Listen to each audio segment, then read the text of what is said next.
Hey fearsome friends, it's sleepover time. So let's delve deep into our memories of our childhood sleepovers and see what horrors we can remember.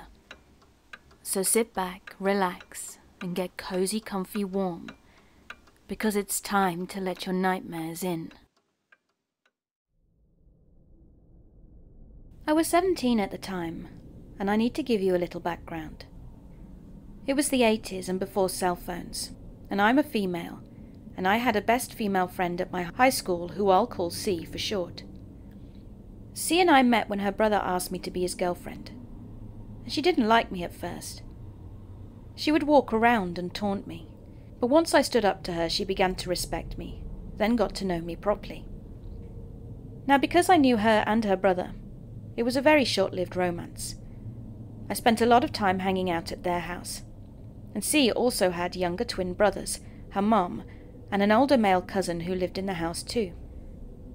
Over time I became close with the family, and her mom even offered me a job. She sold beautiful clothes via fashion shows and asked me to be a model. I really enjoyed that job and the friendships I made. Then one night C asked me to spend the night, which I hadn't done before, so I said yes. But I couldn't get a ride to her house until it was already pretty late, and my ride dropped me off, and rather than waiting to see if I got in safely, just drove away. Walking up to the house, it was completely dark and quiet, and when I knocked, no one came to the door. I knocked again, and still nothing. I was stuck there and had to get someone to wake up and let me in, and I was beginning to get scared. There were a couple of other houses on the street, but for some reason they were all dark and quiet too. I walked about a quarter mile down the dark, deserted street to a payphone, and I dialed C's number. After several rings she eventually answered, and said she'd unlock the door for me. As I walked back towards her house from the phone booth, she went back to bed, and I went into the house. It was as dark as quiet inside as it was outside, and I made my way to her room, where I thought I was going to be sleeping, but she'd fallen back to sleep and locked her bedroom door. Her young twin brothers were still awake, and invited me to sleep in their room, as they had 2 sets of bunk beds, so each twin had his own bed with an extra for the older cousin.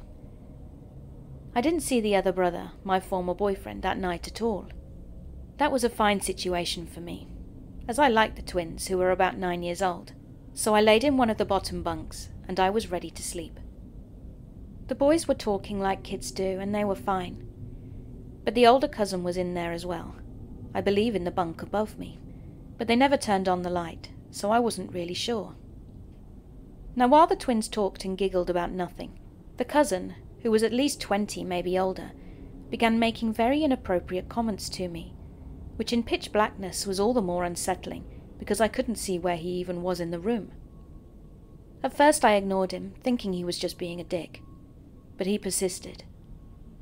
It didn't matter to him that the 2 young boys were in the same room either, and he got more and more explicit in saying the things he wanted to do to me. I was really creeped out by this point, but I still didn't think he would actually do anything.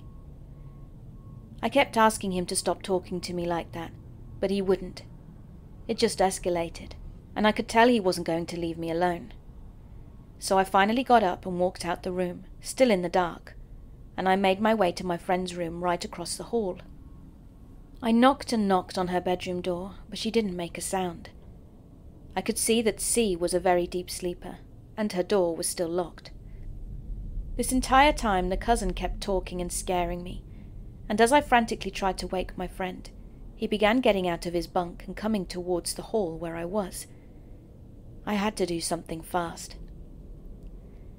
For some reason C's mum wasn't home that night, but since I had spent so much previous time in that house, I knew it pretty well.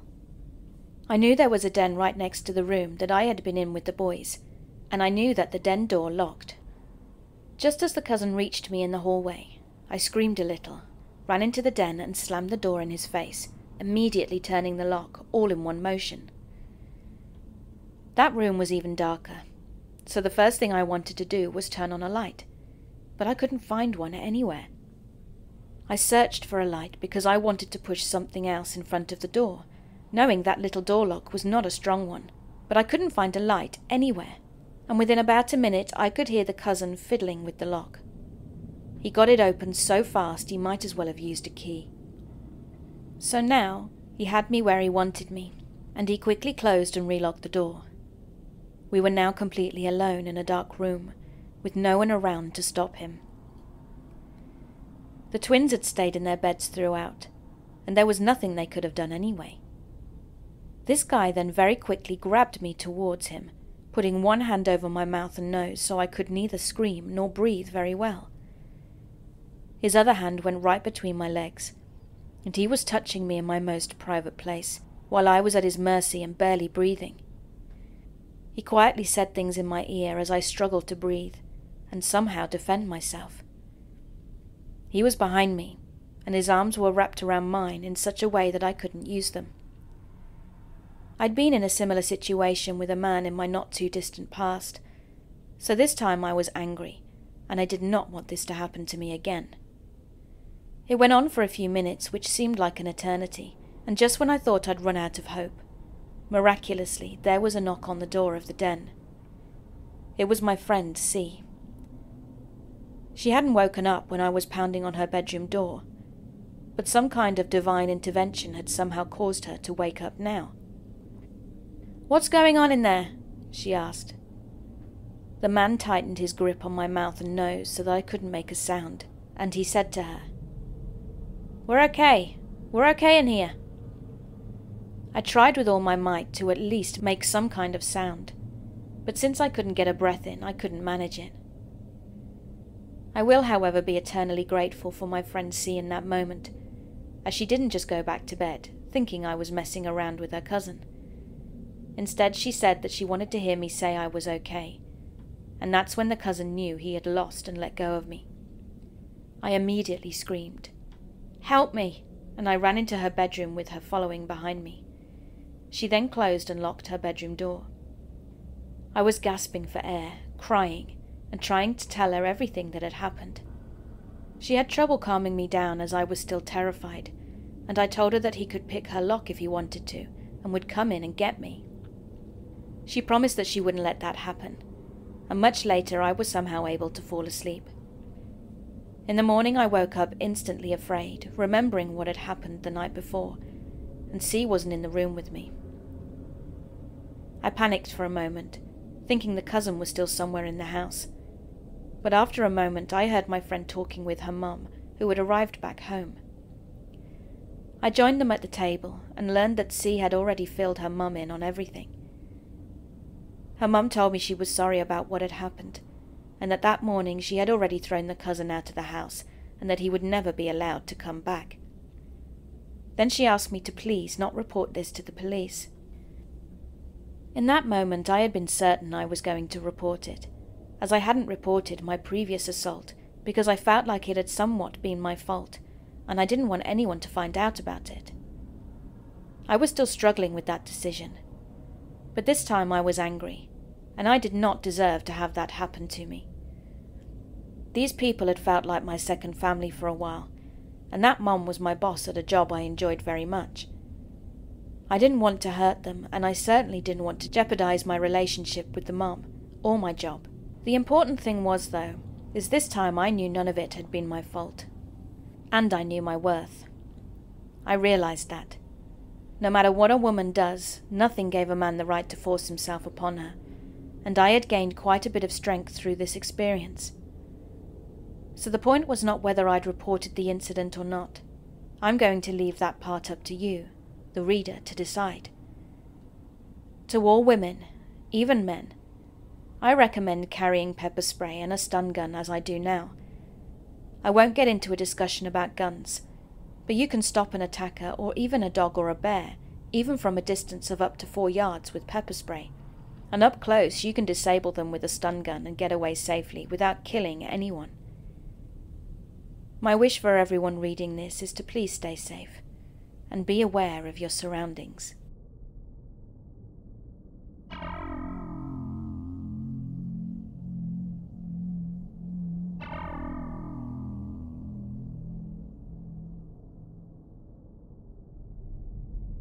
So to set the story, I was 5 years old at the time and was with my best friend. He is now trans and just recently came out, and I will be using the name Alex to refer to him because it's gender neutral. Alex was also 5 at the time and has a little brother who is a year younger, making him 4. Alex's house is very old, and this was my first sleepover. It started out with us hanging out, doing normal 5-year-old activities, like playing outside and all that.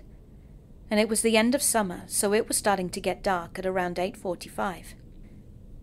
Now for us 5-year-olds, and it being our first sleepover, we were pretty excited and wanted to stay up late, and we made it till about 9:15, as we'd gotten pretty tired by then. That night, Alex's little brother wanted to sleep with us. He's a good kid, so we decided to watch a movie together. The 3 of us were laying down on our little blanket beds, and Alex and his brother fell asleep. Now I've always been an insomniac, so I was still awake watching the movie, until finally I got to the point where I was almost asleep, but still kind of awake. Just then, right as I was drifting off, I heard a really loud crash, so sat up really fast and looked over at Alex to see if they were awake. But he was completely out. I started to get a little bit anxious now, because I was in an unfamiliar place, and I was hearing loud noises at night. About 10 minutes later, though, I managed to fall asleep for a while. Later on, at about 3 in the morning, I woke up to someone grabbing my ankle. I sat bolt right up and looked around, and everyone was asleep. No one was pretending to be asleep either. So being a 5-year-old that got the crap scared out of him, I woke Alex and his brother up and told them what had happened. I started crying, so Alex went and got his mum. My aunt had to come pick me up, and I refused to ever sleep in the house again.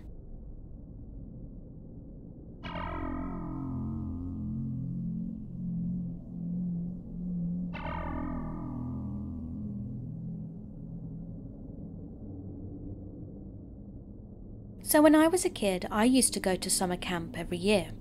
It was one of the things I really looked forward to, as I loved camping.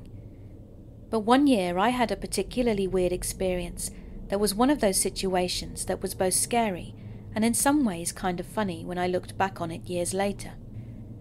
At this time I was 14 and was assigned to a cabin with several other boys, just like in the years previously. A couple of the boys I already knew from before, but there were a few that I didn't. One particular boy was named Wade, and he was kind of weird. In an almost but not quite nerdy way, like the kind of guy who liked to play sports, but who also liked D&D and who would fire off random trivia. He was there with his fraternal twin brother, but because of some snafu on the part of the camp, they had been assigned to different cabins, even though siblings who were close in age were normally assigned to the same cabin, barring a specific request otherwise. We had bunk beds in the cabins, and each of us chose our beds early on, and as fate would have it, I got the bottom bunk and Wade wound up on the top. That night, when it came time for bed, we all turned in, but I had a bit of trouble falling asleep. I was still a bit wound up from getting to be at camp again, and after about 20 minutes or so from us all getting into bed, I heard the unmistakable sounds of a guy masturbating, and it started coming from the bunk above me. Now at that age I masturbated too, so I wasn't one to hold it against anyone else for doing the same thing. But Wade was, well, not really going to town, but he was making no effort to keep quiet about what he was doing. He went on for several minutes before rather obviously reaching his end, after which things got quiet again and I soon fell asleep. The next morning, after we were all up and making our beds, I noticed that Wade was the only one not around, so I made an admittedly crude joke to the other guys about how he'd really been having fun with himself the night before, and all the others looked at me in confusion. One asked me what I meant, and I commented once again about how Wade had been pleasuring himself rather loudly after we were all in bed, making a gesture of masturbating. But everybody still looked puzzled, and I said, "Surely at least one of you must have heard Wade getting his rocks off." After a moment, one of the other guys said that at the last minute another camper in Wade's brother's cabin had cancelled, and since a spot was thus available in that cabin, Wade had moved over there the previous afternoon. He'd never even slept in our cabin. Baffled, I looked up at the top bunk, to see just a bare mattress, and glancing down to where Wade had dropped his stuff the previous morning, I noticed it was gone. I was now as confused as everyone else had been a few moments before, as if Wade had never been up there. Then who had been masturbating above me the night before?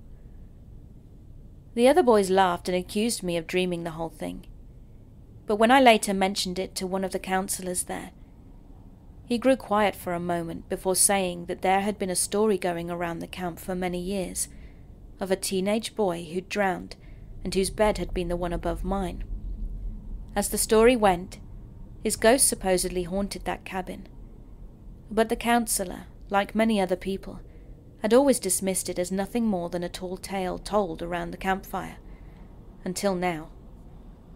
Now granted, I don't know that I hadn't actually fallen asleep sooner than I'd thought and just dreamt the whole thing, just like my cabin mates had accused me of doing. I know it sounds absurd.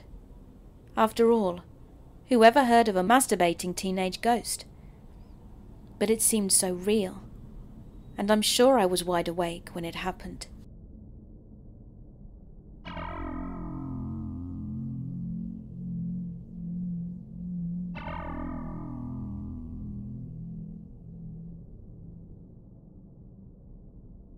So a few weeks ago, around June 20th, me and two of my friends had a sleepover. It was a pretty basic one. We walked, set up our hangout, explored the property, which is about 15 acres of forest, and messed around with some games and music. We then decided at around 10 p.m. to go and explore the forest around the property, so we grabbed our flashlights and set off for an adventure. My friend, who I'll call Hopper for the sake of privacy, owns an area of fairly hilly land, and all around us was dense forest and old junk and cars. We went up one of the hills and explored for a bit, when just then Hopper found a tennis ball on the ground and decided to mess with it. She threw it down the hill, which isn't so weird, right? But after a while of exploring the bottom of the hill, we noticed that the tennis ball was far away from where it had landed earlier, and where we came down. The three of us were pretty confused by that point, but shrugged it off as it being the wind, although we didn't remember its exact position. So we went back to our hangout spot to chill and grab some snacks and drinks. And after a while of sitting, it was a lot darker, so we decided to go back out.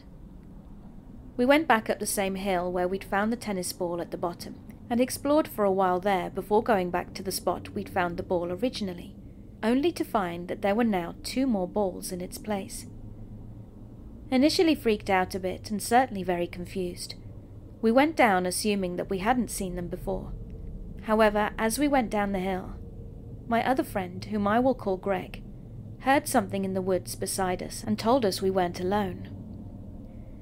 Now I have pretty bad anxiety, so the thought of something watching us from a distance started to freak me out and make me panic. So we went back to our hangout spot. But as we were approaching the building, we noticed that the door, which we had definitely closed, was wide open. This disturbed us because it confirmed that we weren't alone, so I grabbed a rifle to clear the building just in case there was a threat, but there was nothing in there. So I went back to our couch and drank some Sprite, whilst thinking about what could be going on. At this point it was about midnight, so we decided to go out and see what it was, this time armed and dangerous. We explored for a while, and when we were just about to go back, we heard some loud rustling in the nearby trees. We got into a triangle, positioned back to back to ensure that whatever it was couldn't charge us from any possible direction. We continued the adventure for about an hour and a half before going back, and on the way we noticed that all the tennis balls were now in different positions. At that point we had had enough and decided to go to sleep. But when we got to our hangout spot, all our stuff had been rearranged, and all the doors were open. We split up to clear the rooms, and luckily there was nothing there, and that was basically it. I'm still not sure what happened, but tomorrow we're going to go back to check out the forest, to see if whatever it was is still there.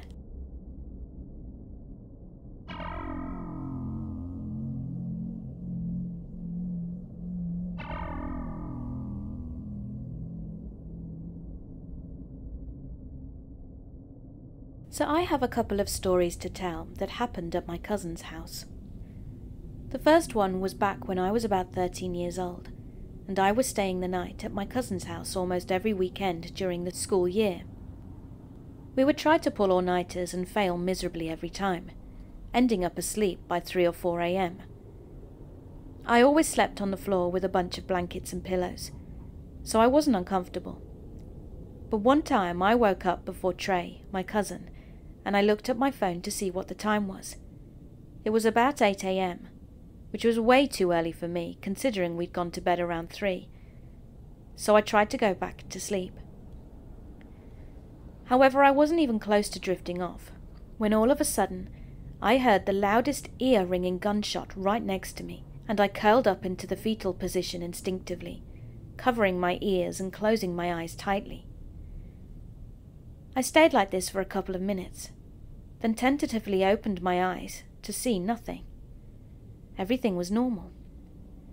My cousin was still asleep, and his grandparents, who were downstairs, were also fast asleep. So I stayed awake then until everyone woke up, and asked if they had heard anything, not really expecting them to say they had. And of course no one had heard anything, or had any explanation as to what I'd heard. Nothing was going on outside the house or inside to cause such a loud noise that even resembled a gunshot. But it was weird and unexplainable, and it scared the crap out of me. The second story I have was almost the same scenario, in terms of the sleeping on the floor and the failed all-nighter, but this time upon waking up before my cousin a few hours earlier, I tried to go back to sleep again, and out of nowhere, I felt like a hand was trying to pull me through the floor really fast, grabbing my arm that was cradling my head. I instantly sat up and looked around, and again, nothing. Now I know for a fact it wasn't me falling asleep and jerking awake, like people sometimes do, because I've done that quite a bit, and I know the difference. This was definitely not that, and it was in the same room, on the same spot of the ground that I always slept on. I haven't slept in that room since, whenever I've stayed the night, and my cousin hasn't had many experiences like that there. But he said he's heard the floor creaking behind him when he's watching TV, and there's no one with him. But he doesn't think much of it, and it doesn't scare him much.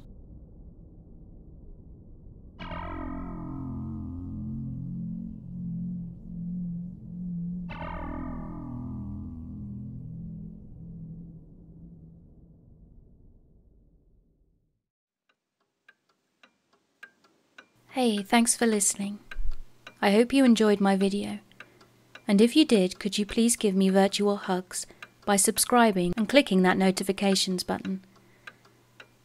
I also have a Patreon page and YouTube channel membership if you'd like to support me further. Thank you again for being here. Keep being creepy.